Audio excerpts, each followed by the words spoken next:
Guys, welcome back, gtsgermany.com. This is one of the 3 hip opener stretches that we're going to do, just to increase the general mobility. So, number 1 is actually called the hip opener.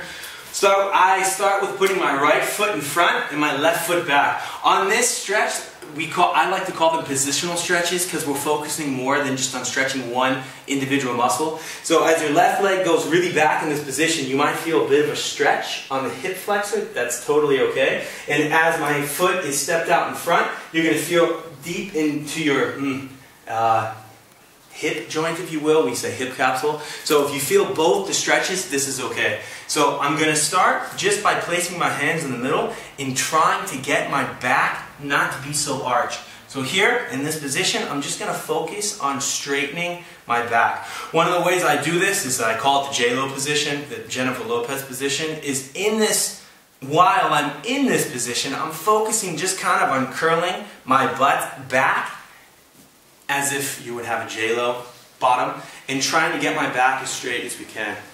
So we say J-Lo po in German, while po is more butt, but like a J-Lo butt. This will help straighten my back. And then from this position, if my mobility allows, I'm going to take my outside arm, so in this case it's my left, and I'm going to try to drop it down. Now as I drop it down, I want to continue to focus on keeping that butt going back in order to keep my spine straight.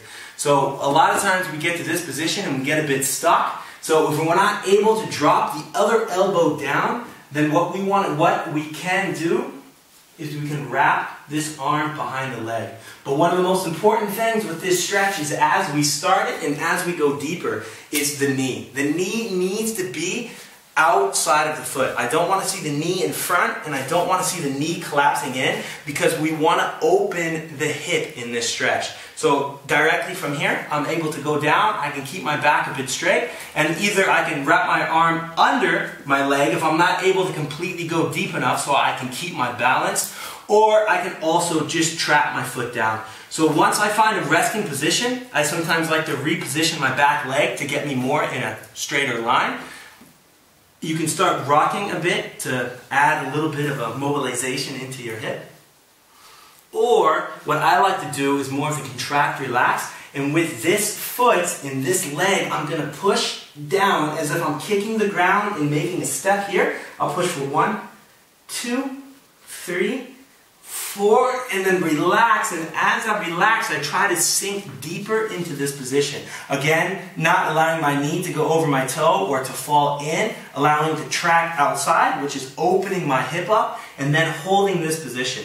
And I usually tell my clients, or my athletes, or myself, to hold this position for about 3 to 5 minutes. I know a lot of people stretch for 20, 30 seconds. This is okay. I think any right mobility movement is good, but we really want to not only stretch the muscles and the tendons, if you will, in this position, but also get a nice stretch in that joint capsule in the back. That's what's going to start increasing our hip mobility and relieving our back pain. So, stretch number 1, let me know if you have any questions, and we put the other 2 up here soon, alright?